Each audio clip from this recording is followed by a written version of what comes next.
Welcome back once again. That was really fast. I think this is part 6 if I'm counting correctly, but it might be 5. I don't remember anymore. We just finished turning our heel, which really doesn't take long. And I am done. So as you can see, I have my left and my right leaning stitches.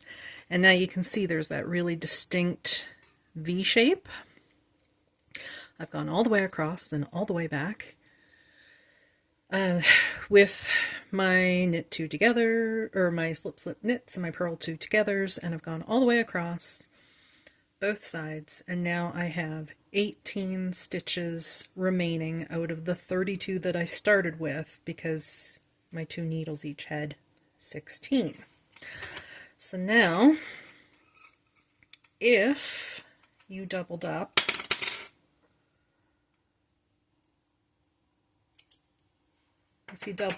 to turn your heel, or to do your heel flap and turn your heel, you can cut your excess. And again, I'm going to work this in as I go, so if you don't have this, just ignore what I'm doing with that part. So we start off nice and simple. We're going to start building our instep. And this is just a very, don't mind me, I'm just weaving in the ends. We're going to knit all the way across the heel.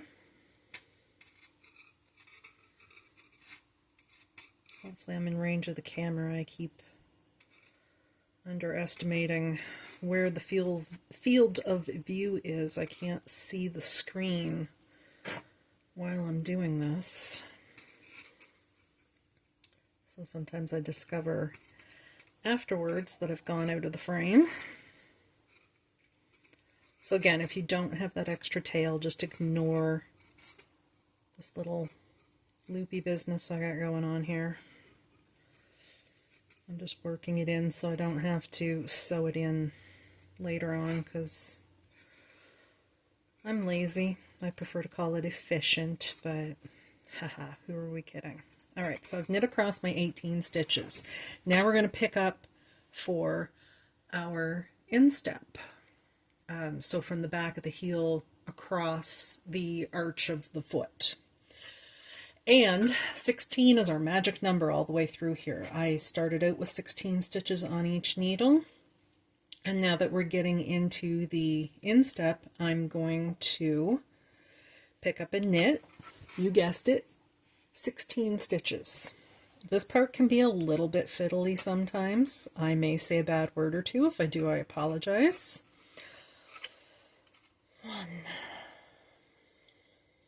2. So your slip stitches make these lovely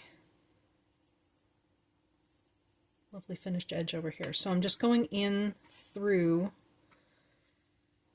the edge of my heel flap, looping and pulling it through. And I'm just going to do that for a grand total of 16, and I've already forgotten how many I picked up. 9. Okay, so 5. I'm going to stop talking so I can count for the moment. 5, 6, 7, 8, 9,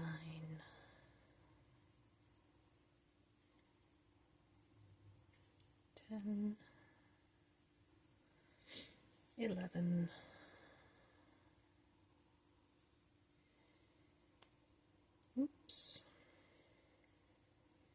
12,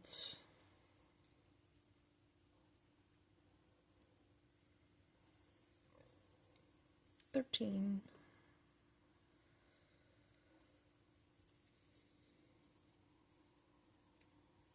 14,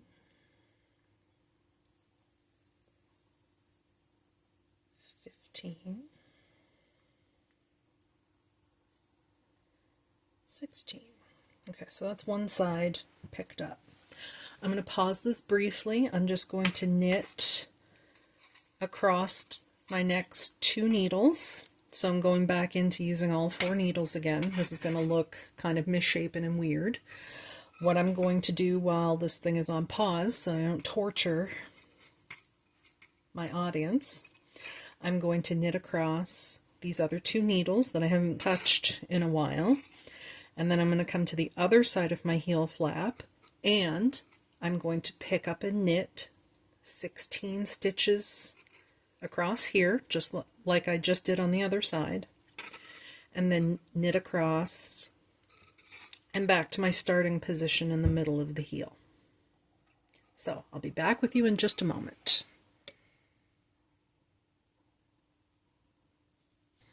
Okay, we're back. Spared you some torture there. So I have picked up and knitted 16 stitches along each side of my instep. So this is going to look a little awkward right now just because 2 of my needles have something like 25 stitches on them, and then my other 2 only have 16. Now we're going to begin a series of decreases across the instep. And the 2 stitches that we'll be using to accomplish this are knit 2 together, which will create, if you look at the shape of my heel here, turn my work around. So on one side of our sock, we're going to use knit 2 together. That will create a stitch that leans towards the left. And then when we get over to the other side, we're going to use the slip, slip, knit, which will create a stitch that leans towards the left. On either side, and you don't have, on either side, the goal is to have your stitches aiming towards the bottom of your foot. So you're going to do this ideally every second round. So one round, you're back to working in the round and not turning your work. You're back to going in circles. So our starting point will be the middle of the heel. If you need to put a stitch marker there to remind yourself, by all means, use stitch markers anywhere and everywhere you like. Whatever's going to keep you on track. Because you know what? There's good days and there's bad days, and some people have fantastic memories, and people like me that can forget what they're doing while they're in the middle of doing it. So you do whatever works to make your life easier. Just remember, if you're working, pardon me, if you're working on double pointed needles like I am, just remember that your rounds now start in the middle of the heel. So when you're coming up your instep, you're going to knit till you get to your last 3 stitches. And because I want, this is the bottom of my foot is over here on my right, and I want my stitches to lean towards the bottom of my foot, so I want them to lean right. So I'm going to knit 2 together here. So I'm coming from left to right, and I'm going through 2 stitches instead of 1. Sorry, this is a little tight right now. So going through 2 stitches at the same time, knit my last one. That's a little too hard to see right there. You'll just have to take my word for the fact that it is, in fact, leaning towards the bottom of my sock. And I'm going to knit across my 2 plain Jane needles. I've discovered this is really hard for me to do. To keep it in the frame while I'm working. And half the time while I'm doing this, I can't see what my hands are doing. Either I can't see what my hands are doing, or I can't see where my work is in relation to the camera. So when my work goes out of frame, it's because I've moved to a position where I can see what I'm doing. I'm not a professional by any stretch of the imagination. I'm not even a particularly good teacher. I'm just doing this as a favor for a friend. Pardon me. All right, so 2 needles, just plain old, plain old. And then I'm on the other side of my instep, and the bottom of my foot's over here on my left side. So I want my decrease to lean left towards the bottom of my foot. So always have, depending on which direction you're going, either the first stitch or the last stitch. Leave it as just a plain knit stitch. It just makes life so much easier. So knit the first one. Now I want to lean left, so I'm going to slip, slip, come back through there, knit those 2 together, and then carry on around to the end of this needle, which puts me back at my new beginning of the round in the middle of the heel. So what you want to do, the next round, you're just going to plain knit all the way around. You're going to work your decreases every second round. So there, that was 1 round, and I've worked in decreases. So my next round will just be plain knit all the way around. My 3rd round, I'll do decreases again. And I'm going to keep going in that manner until I'm back to 16 stitches on these 2 needles. So until we're back to 16. Once you get back to 16 stitches on all 4 needles, your instep is complete. Once your instep is complete, then just continue knitting the foot of your sock. And this is when we need to take one more measurement into account: the size of the foot that you're knitting for. How long do you want your finished sock to be? Because you have to take the toes, you have to take your toes into account. And when we knit our toes and we do the decreases for our toes, that section is going to add approximately 1.5 inches to your total length. So if, for instance, I wear a woman's size 10, so I think my feet are like 9.5 inches long.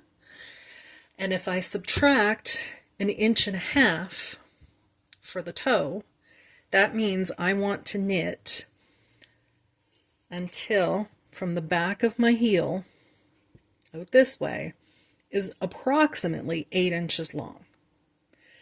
Then when I add on that, when I'm done my toe, that adds, like I said, roughly another 1.5 inches, and then that will give me a sock the same length as my foot.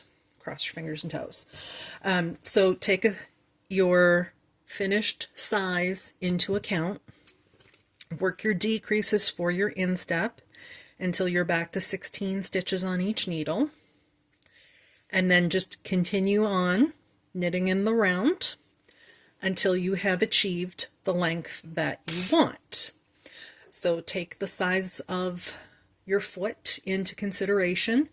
Don't trust shoe sizes. Actually stand on a tape measure and see how long your foot is, and from the back of your heel to the end of your big toe, and subtract about 1.5 inches from that length.